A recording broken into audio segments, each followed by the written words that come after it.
Today's segment of SoundBalming is brought to you by Jimmy and Mary's Authentic Body Care. I cannot express to you how much we love their products. Although we use them all year, as the weather gets colder, we need these products even more. The dreaded drop in temperature, the dryness, the itchiness, and the unnecessary flakiness is inevitable. Shea butter from Jimmy and Mary's Authentic Body Care is the only thing that works for my skin and hair needs. Not only do these products cure my dry skin, the whipped butter goes on smoothly and doesn't leave that uncomfortably thick, sticky residue. Bonus? It smells absolutely amazing. There are so many different scents to choose from too. Not only do they carry skincare products, there are products for authentic living, face, shower, hair and beard, spritzers and perfumes, and bath products. Let me tell you, we cannot even keep the stuff in the studio. The entire production team as well as all our children use Jimmy and Mary's product. Jimmy and Mary's take pride in creating quality, handcrafted products from simple ingredients for the entire family. Their products are made for all skin types and are 100% handmade, 100% vegan, and 100% cruelty-free. Skincare is important. Moisture is key, and keeping our skin and hair hydrated is essential. I cannot emphasize how much we trust Jimmy and Mary's for all of our skincare needs. Hurry on up to jimmyandmarys.com and check out their products. Did I mention service is fast and efficient too? Don't forget to mention that you heard about Jimmy and Mary's Authentic Skincare on SoundBalming. Use the discount code SoundBalm20 to get 15% off. That's SoundBalm20 for 15% off at Jimmy and Mary's Authentic Skincare. Hey everybody, welcome to SoundBalming. I created this show for people who want to experience a radical, life-changing journey through the sounds of my diverse guests. I hope that each sound you hear on this show will strengthen your faith, encourage your dreams, and challenge you to awaken the greatness within you. Drop the bombs. Drop the bomb. We're gonna drop the bomb. Drop the bomb. We're gonna drop the bomb. Drop the bomb. We come to drop the bomb. Drop the bomb. This is a journey into sound. A journey which along the way will bring to you new color, new dimension, new values, and a new experience.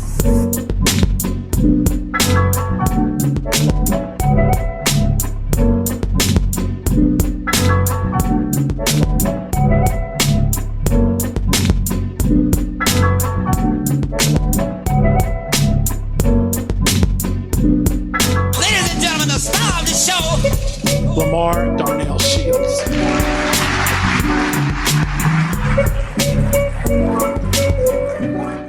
Good morning, good afternoon, good evening, whatever time of the day it is. You're at the right time, at the right place, with the right people. I am your host, Dr. Lamar Darnell Shields, the creator of SoundBalming. And you know, my goal with this show is to introduce you to people with ideas that will help you unlock your full potential.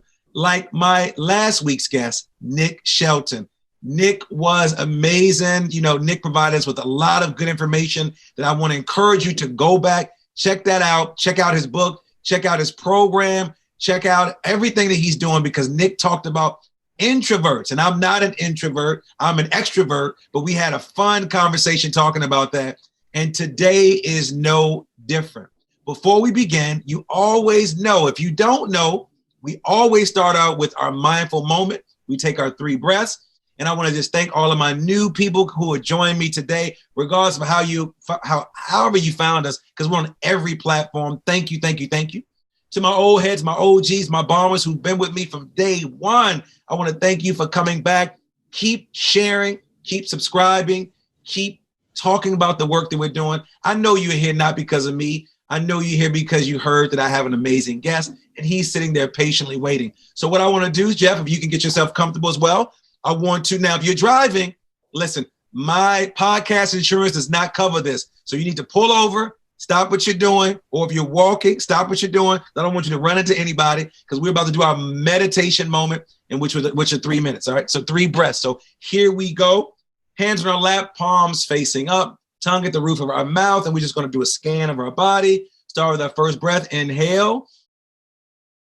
And we're inhaling through our nose, and we hold it for 3 seconds, and then we exhale by pushing it out and say, and we're going to go a little deeper. Inhale for 5 seconds. Inhale. Hold it for 5 seconds, push it out, and say, Now we're going to go much deeper. This time we're going to go for 10 seconds. Inhale. Hold it for 10 seconds. Exhale. And what do we call that? We call that the breath of life. Thank you, thank you, thank you. That breath says that you are here. Just today, I hung out with a group of people from Atlanta, the Atlanta History Museum. I'm doing some work with them along with my other partners. And we always start out with our breath to get people engaged in the conversation because there's so much out there and we want to bring some positive energy. And speaking of positive energy, I have a question for you, Balmers. What are creative dreams? I suppose it's not fair to call our innermost desires and goals dreams per se. Our creative dreams are often identified as ideas that are fantastic in nature and have no place in the so-called quote unquote real world, whatever that is. Everything within the scope of our lives begin with a thought. And many times it's a simple thought that becomes the grand test of things. Our creative dreams are often depicted as an end, unreasonable, illogical, and attainable by our society. But these very dreams and thoughts are the things that make life worth living and fantastic at all the time. To wake up and follow the desire of your heart, regardless of what those around you say and tell us, we owe it to ourselves just to do that. It comes down to the inner fire that drives us to live the way we feel, the way we should, rather than how people want us to live. So let's face it, at the end of the day, in the quiet of the mind, we have to answer to ourselves, if we follow our heart, we are at peace. And if we don't, we develop an inner turmoil that ultimately will defeat us and drain our life. We don't need to be happy 24/7, but being able to fulfill our dreams is somewhat constant. Our next guest, Jeff Leisawitz, talks about this and all the work that he's doing. Who is Jeff? I'm so glad that you asked. He has this burning desire and this mission to inspire, to teach writers, songwriters, musicians, filmmakers, solopreneurs, arts organizations, and every human with a heartbeat to amp up their vision and to tap into their potential and shine in the world. Besides being a creativity coach, I love that. Jeff is an award-winning musician, producer, critically acclaimed author, and internationally distributed filmmaker who has devoted his life to creativity. As the guy behind Electron Love Story, Jeff fused interviews with Seattle's WTO demonstrators into electronic music, garnering more than 250,000 downloads. For his clients like HBO and MTV and Discovery, Microsoft, NBC, and many more, they love him. But let me just tell you this. Jeff is here with us today. When business schools and organizations like Jeff need him, he's always available. He's a creative spirit, but he's joining us today right now, and I'm so honored. Jeff, welcome to SoundBalming. How are you today? Hey, how are you? Thank you for having me. This is awesome. Quite an intro. That's great. You are awesome because you have done some amazing things. I love the fact that you're talking about dreams and desires and creativity. Jeff, let our listeners know where you're calling in from, and then let's just do a mental check-in. And how are you doing? Sure thing. I'm calling from Seattle, up here in Seattle. Seattle. Yep. Seattle, one of my favorite movies, man. How you doing out there, man? How you doing? We got this pandemic going on. We got poverty going on. We have the election. We don't know who's going to win. We have COVID. How are you mentally doing, Jeff? Well, I think like everybody, trying to keep it together. There's definitely some difficult times here and there, but, just trying to stay positive. And, for me, one of the things that helps do it is first meditation. So nice job bringing that. And then another thing is focusing on creativity, right? Yes. Creativity and imagination, Jeff, are two of my favorite words. So I want to start with that. What is your creative mission? Well, I mean, I have many, but really what it is is to help people, through my coaching and teaching, to understand that, first of all, creativity is not a luxury item. Okay. And when we use creativity at its deepest or at its best, it's a way for us to be seen, expressed, healed, and connected. So what am I talking about when I say that? Well, in the world, I think a lot of people have an experience of not really being seen. Okay. So when you're walking down the city street, you're basically anonymous. Online, you're one of zillions of people. So there's that kind of level. When you get a little closer, it's your acquaintances and maybe your coworkers, and maybe they see you a little bit or get you in some ways, but they really, don't really get you or care that much generally. And then you've got your close people, like your real people, your partners and your kids, your parents, your really good friends. And hopefully they do see you and they do get you. But in my experience, they see you in ways, in parts, but not necessarily the whole you. So there's the being seen part. Then you've got the expression.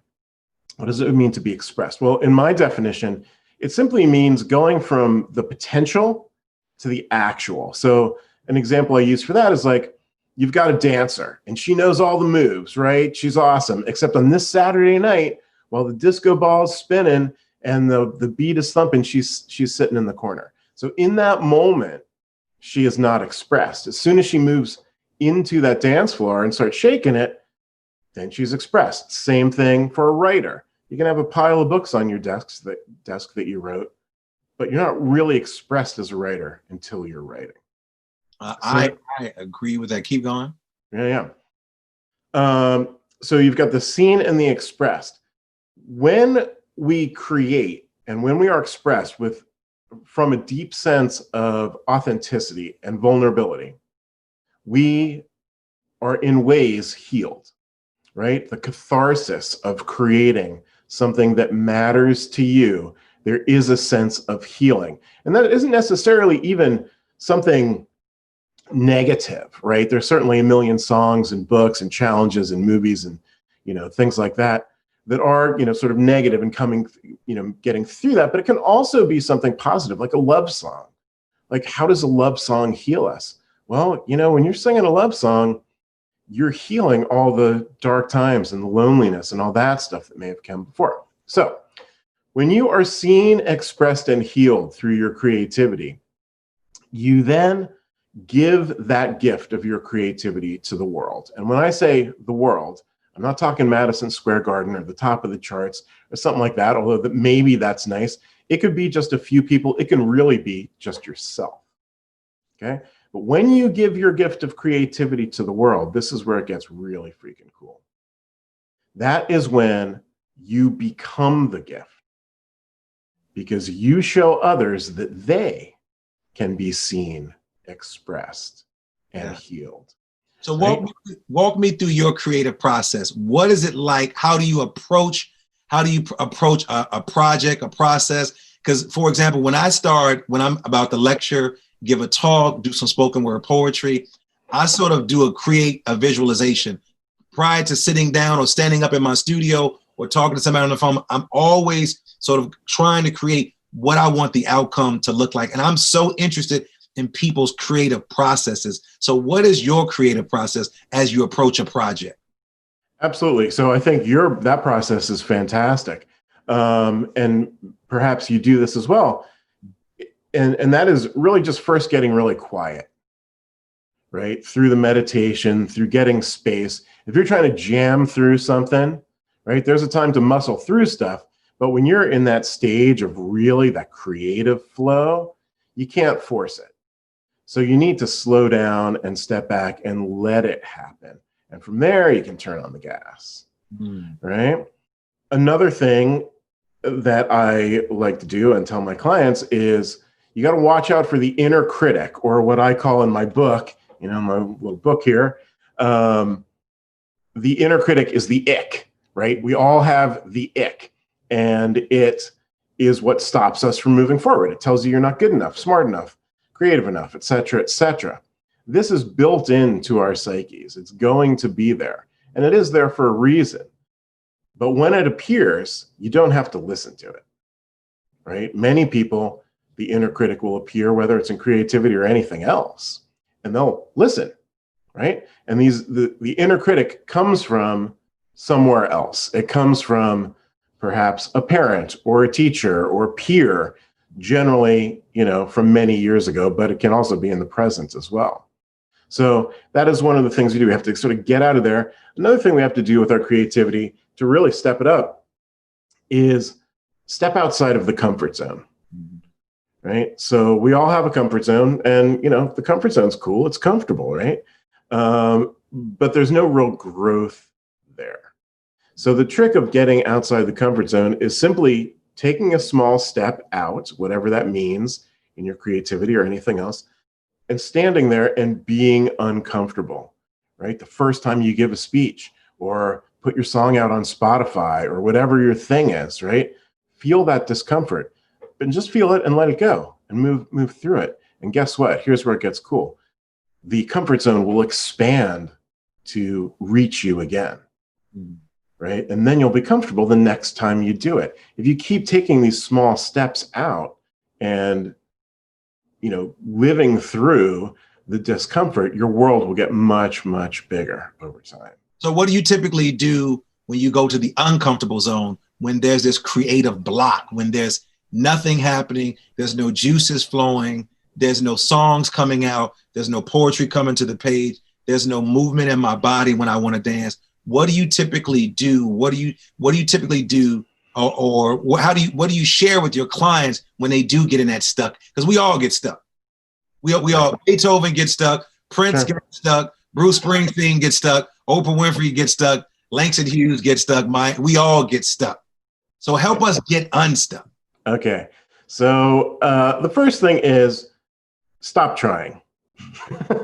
Right? Which sounds counterintuitive, but it's like, the sort of beating the dead horse kind of thing, right? It's just not going to go at that moment.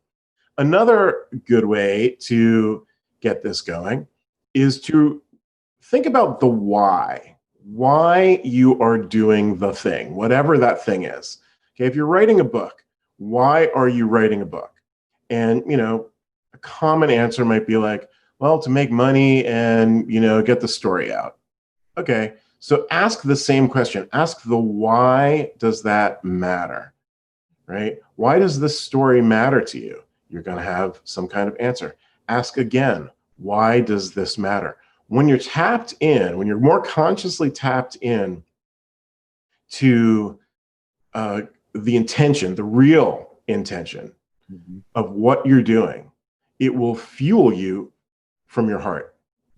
Right? If you're in your mind is great. Hey, we all have a brain, congratulations. It's good for some things, right? But it's not the whole picture. We are more than our brains, right? And a lot of times when you get stuck with your creativity, it's because you're braining it too much rather than opening your heart and letting your heart flow and just letting your brain sort of guide the process. So I love hearing you speak about the process of getting unstuck and the process of creating. Talk to me about the power of stories. I have a storytelling show called The Shortcut Show.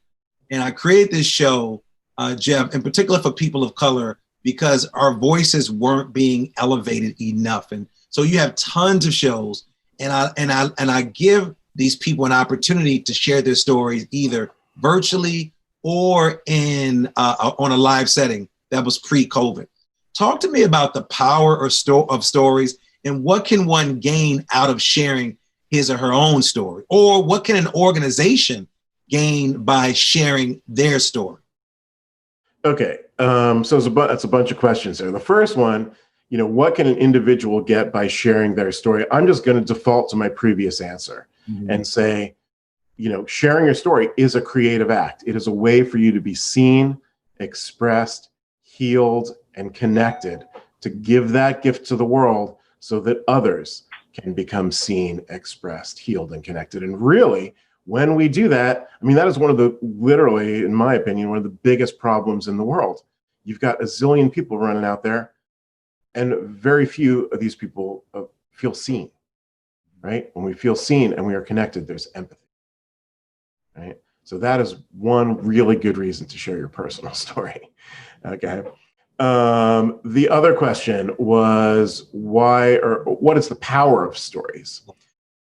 So humans love to create stories. And what a story really is taking an objective fact, something happened, and stringing a subjective narrative between these facts to create meaning. Okay? So a very simple story is I'm walking down the street and I found a penny. Okay, great. I stuck it in my pocket. It's like my magic penny.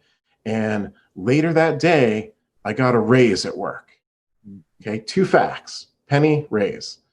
My story could be, I found a magic penny, and when I find a magic penny, a good thing happens.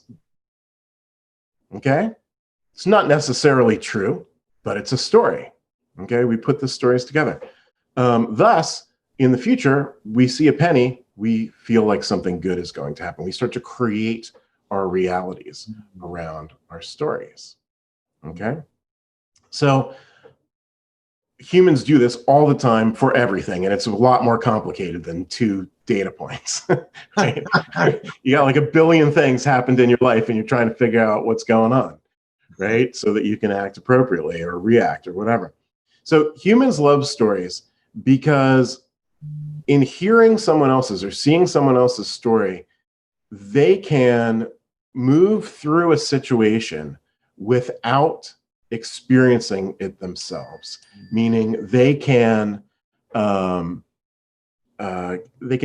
the wisdom of the experience without actually facing the danger. So if you go back to, like the caveman kind of thing, right? They would sit in the caves and they would draw the pictures on the walls of the hunters, hunting the animal, whatever.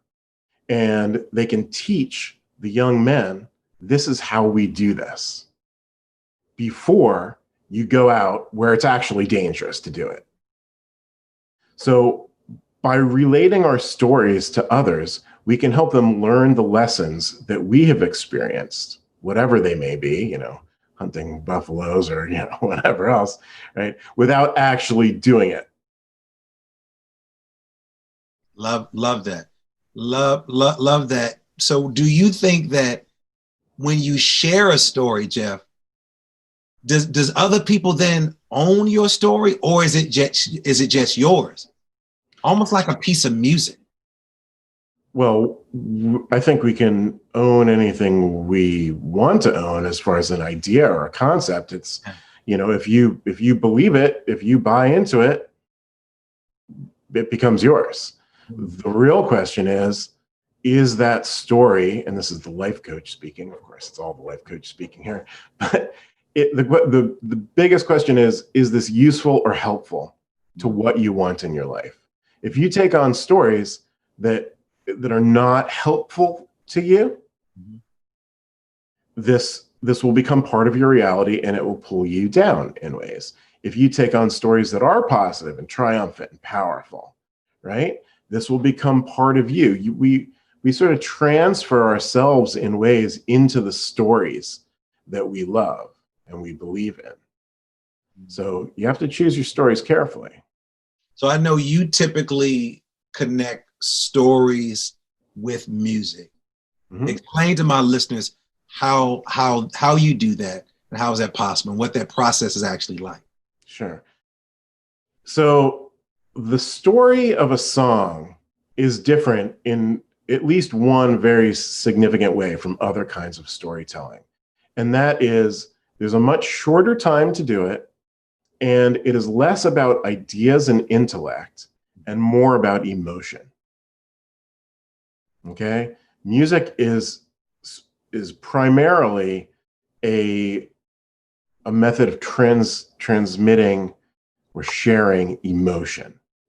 Okay? So to create a powerful song that resonates with an audience, the first thing we need to do is, well, what is this song about, right? So when we do this, we want to look for something that is powerful for us. Okay, it doesn't have to be it can be powerful good or powerful negative, right? But it has to be powerful. Okay. From then, we want to think about the why. Why does this song matter to me as the creator? If it doesn't matter to you, why would you be creating it, right? Although people seem to do it all the time. So understand why you are creating the song, and then it comes into the craft of it. And the level of musicianship and production and vocals and lyrics and all that stuff, yes, they matter. But what matters more is the thumping of the heart behind it. So you can take an amazing singer, and if they don't believe or specifically feel what they're singing, it's not really going to work. It still is a beautiful voice, but it's not there. And then you get the other side. You go to a punk rock band in the 70s, the Sex Pistols, right? They're pissed off. They are angry. They can barely play their freaking instruments, but man, you can feel that, right? So it's really about the feels. It's, and yes, the more articulate you are as a writer or a player, the more you can express at these different levels. But you don't have to be the world's greatest guitar player to write a great song. You have to play the guitar with passion and power. So tell me, what was the inspiration for you to write your critically acclaimed book, No Effing Around, the No Bullshit Guide for Getting Your Creative Dreams Off? I love that title. Around. What was the inspiration of that book, and what are some major takeaways from your great piece of work? Mm-hmm. Well, I often, before the pandemic, would go to a coffee shop on a weekend and just sit there and write. I'd write poetry, I'd work on my screenplays, I'd do journal entries, whatever. And one day I just wrote something, with no real intention behind it except to express. And I was like, this sounds like a good start for a book. And since I think about this stuff and I do this stuff and I've lived this stuff for so freaking long, I was like, okay, why not? I haven't written a book yet. Might as well write a book. So, there wasn't any grand plan. I just kind of did it because it felt right. It was in the flow. And really that's how many of the things that I do start. I just talk to me about the title. Talk to me about the title. Yeah. NFA, not effing around, the No Bullshit Guide for Getting Your Creative Dreams Off the Ground. So we all have aspirations in this world, and some people feel particularly compelled with their creativity. Fantastic. Unfortunately, for most people, our creativity can get squashed before it really has a chance to go anywhere. Between the various major factors of our lives, which include, family, peers, educational systems, government, marketing, all that kind of stuff, it is really easy to tamp down or destroy the creative impulse and the impulse to do anything outside of the very basics of our lives. So it's interesting to hear you. I want to pause for a second. I'm listening to you say that, and I'm thinking of Jean-Michel Basquiat, the great artist, Haitian, Puerto Rican, grew up in New York. Just watched his second documentary, of course. He was really, really close to Andy Warhol. And listening to you, Jeff, describe this destroying of the creative process, I felt that and I'm not sure you're familiar with any of his work at all, but I felt from watching and reading and listening to these stories that he had gotten to that point where he was almost self-sabotaging himself, because no longer did it become fun, it became work. It wasn't as fun. Have you run into that issue a lot with yourself as a creator? Because I'm also thinking about the title of your book, and title of it is about the No Bullshit Guide. And then as artists or as creators, we tend to bullshit ourselves into believing that we're better than we are, or that we're worse than we are, or we believe whatever other people a saying. And as you were describing that piece, I couldn't help but think about Jean-Michel Basquiat and where he was in his life and in his early demise as an artist. Let's talk about that. Absolutely. So, one piece of that is, are we better or are we worse than we think we are? So I just want to tell you a little story here. So I had, for a while, my career was a lot of music for film and TV. I would make music and then call up these, what they call music supervisors, who would decide what music goes on a TV show. And I was quite successful with this. But I had this one experience that was really fascinating to me. I had sent out some new CDs. This was before the internet was like big for this stuff. Mm-hmm. And I called up this one guy and, hey man, did you listen to my CD? He's like, yeah. And I'll tell you what, it is derivative. It sounds like everything else. There's a million guys who sound like what you're doing. Please do not ever call me again. I don't want to hear it. I'm like, okay. And, I hung up the phone. I'm like, geez, wow, that's rough. Maybe I suck, like, wow. Took a breath, called up my next call. And this guy, it was the exact same music, okay? And this guy's like, dude, this shit is awesome. I love it. Anybody that starts out with dude, you know it's about to be good, right? You can't say dude and this is some bullshit, right? You guys have to be progression. Exactly. So he loved it. He licensed the song, paid me, whatever. So when this was after these two calls, and these were literally right in a row. Okay, what I learned and the story that I created, let's say, is that, on one hand, my music is not that dissimilar from all these other people. On another hand, it is valuable, right? Both are true. Some people love it. Some people think it sounds like whatever, right? So what I can put into myself with this is both of these things. I do what I do. Some people are going to love it. Some people are not. And you know what? That's fine. Right? So how long did it take you to get at that point? Because there is a young person right now, Jeff, who's listening, who loves music, who loves acting, who loves singing, dancing, and painting, who's there, but somebody else is sending them in a different direction. There's also another listener, Jeff, who's here, who's more seasoned, who has a little age on them, who's like, well, I've been out here for 40, 50 years, and nothing has still taken off. Talk to those two people for me. Okay, absolutely. And we'll swing it back to Basquiat as well with this. Mm-hmm. So when we create, we originally do it for what I believe is a more pure reason, and that is the expression, to be seen, expressed, healed, that kind of stuff, right? Once we make it an ambition to get onto the charts and make money and to get the ego, coming back at us and stuff like that, that changes it, right? Because then we move away from the joy of the process of creating, right? When you pick up that guitar when you're a kid and you play it, that's joy, right? To, am I going to get on that Spotify playlist? Am I going to be able to get a publisher for my book?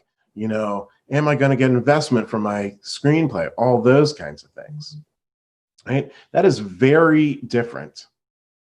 So what I would recommend is to always tune back and turn back into what is the real joy of this experience. And the joy is in the creation. I just read an autobiography by Flea, the bass player from the Red Hot Chili Peppers. Yeah. Mm-hmm. And, this guy's been a rock star for about 35 years or something. And he basically said something almost exactly like that. He's like, you know what? This business will screw with you in 1,000 different ways. It will really try to just squeeze you until you lose the part that's valuable, which is the creativity and the expression. And he's like, you know what? I never cared. I never look in that direction. I look at, how can I make this song better? How can I perform better? How can I live and experience the world so I can write songs and play in a way that matches that? You were going to say something about Basquiat. Well, with Basquiat, right. So when he started, and I don't know his story, specifically, but the way I understand it, he's doing his thing. He breaks out of the mold, right? And he gets famous. Like he's loving it. He's almost like loving it. Like he wants to get famous, like every artist. You want to pay the bills, right? And then you get to the point where, whoa, this is working. And now there's all this pressure. Now a lot of other people are trying to make money off you, right? And that's what happens when you get popular in anything. So did Basquiat and the other people we're talking about, do they have what you call the IC? Talk to us about what the IC is and why does it stop so many people from achieving their creative potential?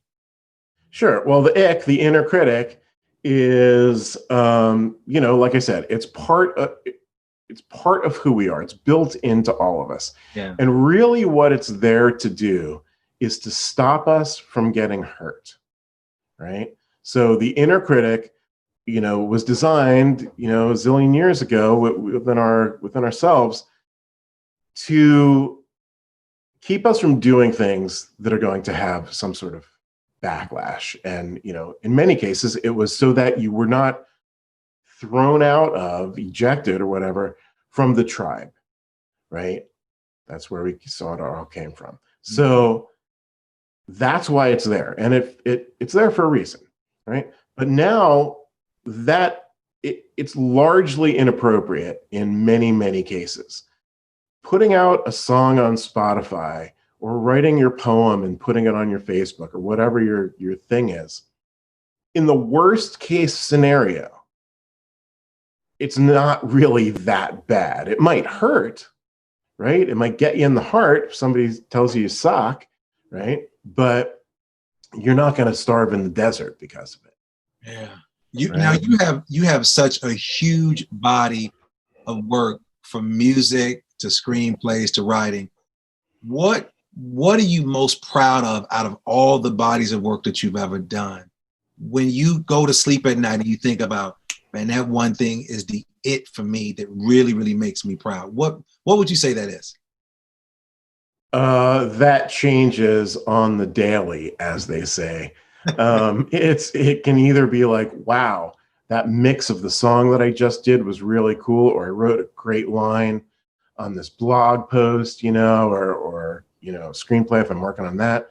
But it also can be after my coaching sessions, right? I mean, I see that. I mean, I see this as a creative process, right?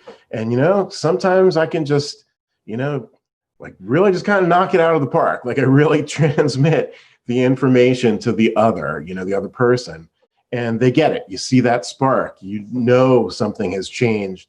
And then a week or two later, when we get back together, there is growth.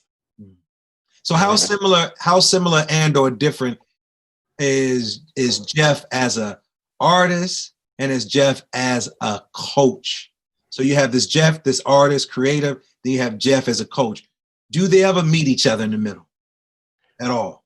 I think they always meet each other. I mean, my coaching is informed by all the creativity that I've done, and not just the creativity, the business and the marketing, like all of it, right? And then the creativity is often informed by the coaching. Like I mean, the beauty of all this stuff, as you know, the more you learn, the more you teach, the more you learn, right? I know this stuff and I'll teach it to some student or some client and I'll be like, oh yeah, maybe I ought to remember that a little bit more and put it into my own trip. Well, as a musician, I know you failed a lot. Will Smith talks about fail fast. That's a statement that you sort of live by.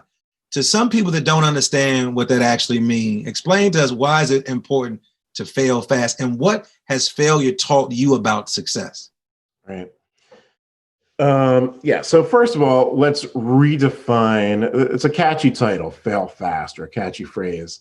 But really what we want to do is tweak the word fail, right? If you look at failure as feedback, it changes everything. When you say, I failed. Oof, that hurts, right? You didn't get to the finish line, or you lost the game, or whatever the thing is, right? But when you look at that experience as, hey, this worked and this did not work, how can I make it better for next time? It's an iterative process that always gets you closer to the finish line, or whatever you're sort of shooting for. So when I say fail fast, what I'm really talking about is to really move forward. You don't need to be as prepared as you think you do, right? There are all kinds of different people in the world. Some of them go do their thing really before they're ready. And I don't necessarily recommend that, but I think a lot more people go the other way, and they hold back, they hold off for way too long. They learn it, they study it, they think about it, they plan it. But at the end of the day, you have to do the thing to really learn what's working and what's not, and move forward. So fail fast, learn from what didn't work, and then do it again. So speaking of doing it again, there's a lot of things that you've been doing, from retreats to webinars to workshops. What should I expect if I were to attend a Jeff's session, a Jeff Leisawitz retreat or webinar or reading your book? What should I expect from your experience? Because I'm sure it's an experience. Because as an artist, I'm sure it is a huge experience. Like when I get on stage, I tell people I'm not giving a keynote address. I'm giving you an experience. What should I expect from a Jeff experience? I would hope that people get a deep stirring of their assumptions, their subconscious blocks, opening up into new ways of thinking, new ways of creating, addressing their fears and allowing them to dissipate. Things like this, right? We work on two levels as humans. One, at least two levels. One is the conscious level, where we think we know what's going on. And, I kind of hate to tell everybody, but that's really the smaller part of what's happening here. The much bigger part is the unconscious drives and preferences and stories and all these kinds of things, which inform what our consciousness thinks it's doing. So I work on both levels, the top level of how can we change our habits, and how can we address the inner critic and the comfort zone and failing fast and all those kinds of things. But we also go deep into the subconscious. What is really going on there? What's holding you back? What are these things that you don't even know are part of your story? So I do that by guided meditations and various other aspects. I used to practice this thing called NLP, neuro-linguistic repatterning, which uses a set of tools to essentially tap into your subconscious to help you untangle these kinds of blocks so that you can make the better choices and move forward in the direction that you want to go. So Jeff, how can my listeners get in contact with you, and how can they get a copy of your amazing book, the not effing around, the no bullshit guide for getting your creative dreams off? How can they get a copy of that, and how can they get in contact with you? Sure. Well, Amazon's easy, or really any bookseller, you can get the book. To find me, you just have to be able to spell my name, because there's only one Jeff Leisawitz out there. So jeffleisawitz.com, and you'll see a million blog posts, and you can sign up for a free 15-minute coaching session to see if we'd be a good fit, see how I can help you out, stuff like that. So yeah, jeffleisawitz.com. So Jeff, what's in store for 2021, man? What do you have coming up this coming year? Anything exciting that you want to share with the audience? Of course, unless this travel ban of COVID slows down, I think, we'll all be doing everything virtually. But what's in store for next year for you? Yeah, well, just basically moving forward with everything. I've have more plans for the next screenplay. Doing lots of music. I'm trying to do more collaborations actually these days with people out there who are, everybody's at home, and now a lot of serious musicians have little studios, so it's a lot easier to do that kind of thing. So how do you decide, or what's your process like when you decide to collaborate with any other artist, be it a screenplay or some type of song or any form of writing? Well, really, I mean, the first thing is the other person that I'm considering has to kind of blow me away. Like I want to combine energies and thoughts and ideas with someone who I respect, obviously. So you have to find that person first. The second part is, are they going to hold up their end of the deal, right? I've played with plenty of musicians and people who are very talented, but they don't do what they say they're going to do. It's just like anything in life, right? You need to have that integrity. So that's kind of what I look for with people.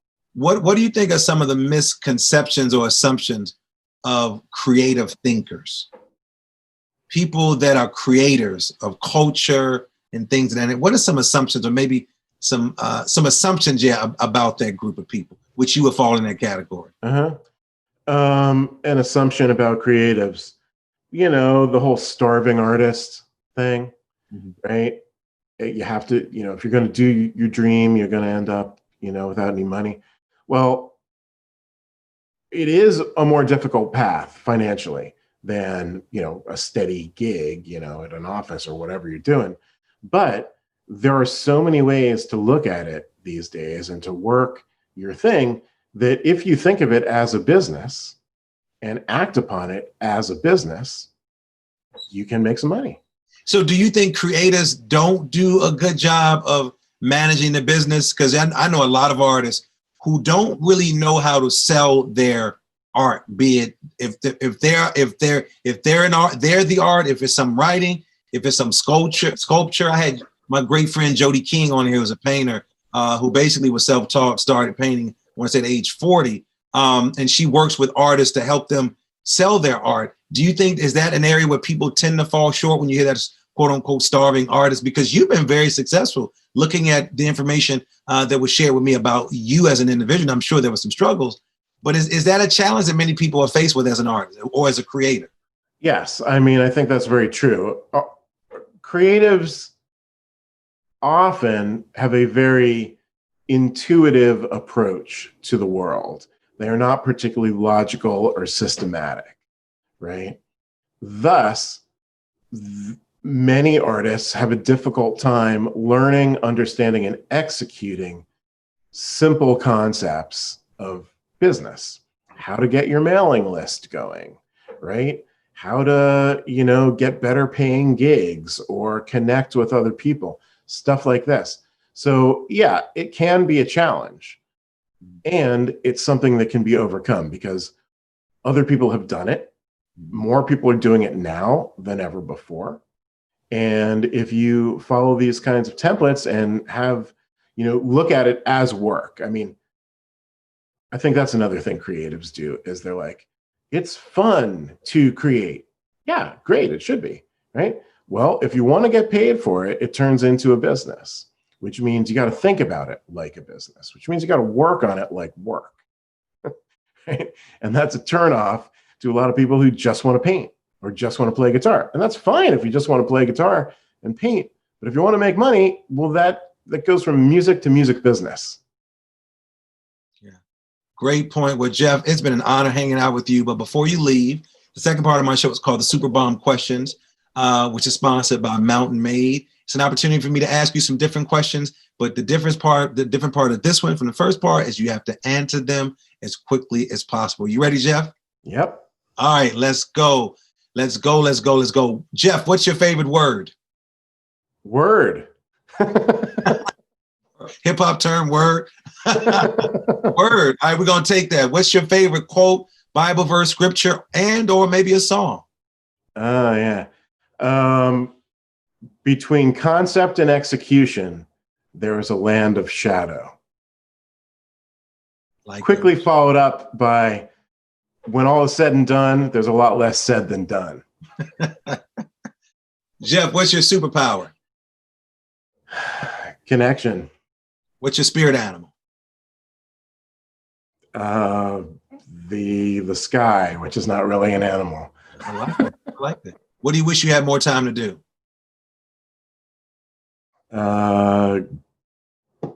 connect with people. What is the book or books you've given most as a gift, and why? Maybe the Tao Te Ching, the Stephen Mitchell translation. What values do you live by every day? Truth, honor, integrity. What guides your heart? My heart. What's a ritual you do that helps you connect to your inner power? Meditation. If you could tell one person you appreciate them, who would it be and why? It would be everyone. If Jeff was a part of the Mr. America talent competition, Jeff Leisawitz, what would your talent be? Helping people tap into their own heart and truth and expressing it. Well, I love that. You did that for me and you did that for my audience. Hold up your book one more time. Let's give it up for my man Jeff for joining me in the bomb shelter. Jeff, thanks for hanging out with me. I appreciate everything that you said. And audience members, my bombers out there, I want you to go out and pick up Jeff's book. Check out all the things he's doing, all his music, his writing, and also his coaching. So, Jeff, thanks for hanging out today, buddy. Thank you. It's been great. Thanks so much. I also want to thank my engineer, Alexander Blanc, my super duper producer, Nicole Klimpaka, and Supremacy for our theme music, and all of you for listening. We could not do this without you. Make sure you subscribe. Make sure you leave a comment. Make sure you share me with all of your friends. And if you want to make a donation, go to soundbalming.com/buy me a cup of coffee. If you want to know more about me, go to drlds.com. And as I always believe that something wonderful is about to happen, but some people miss the message because they're too busy looking for the message, but not you. Thanks for tuning in, and you've been listening to SoundBalming. Peace. Thank you. The Super Balm questions are brought to you by Mountain Made CBD. Mountain Made is changing the CBD game by offering a line of high-dose CBD tablets at an affordable price. Their products are THC-free and third-party tested for accuracy, cleanliness, and potency. Their products, which ship nationwide, include Build for CBD saturation, Boost for precision titration, and Recover for rest and rehab. With 9 years experience in hemp and fitness, Mountain Made's founders are focused on creating a quality product to help those who live an activated lifestyle. Check out mountainmade.life. Again, that's mountainmade.life to find out more about how their products can help you crush life. Remember, their products ship nationwide. Go check out their website today and follow them on social media at Mountain Made. That's the @MNTMADE. Our staff at SoundBalming uses Build before a morning workout, which helps to push our bodies to a whole new level on a daily basis. Try Build, try Boost, try Recover. Our staff is using these products to enhance our active lifestyle naturally, and we are crushing life with Mountain Made CBD, and you can too. Start today by going to mountainmade.life and ordering Build, Boost, Recover, or the multitude of other products that they have which will enhance your lifestyle. I promise you, you won't regret it.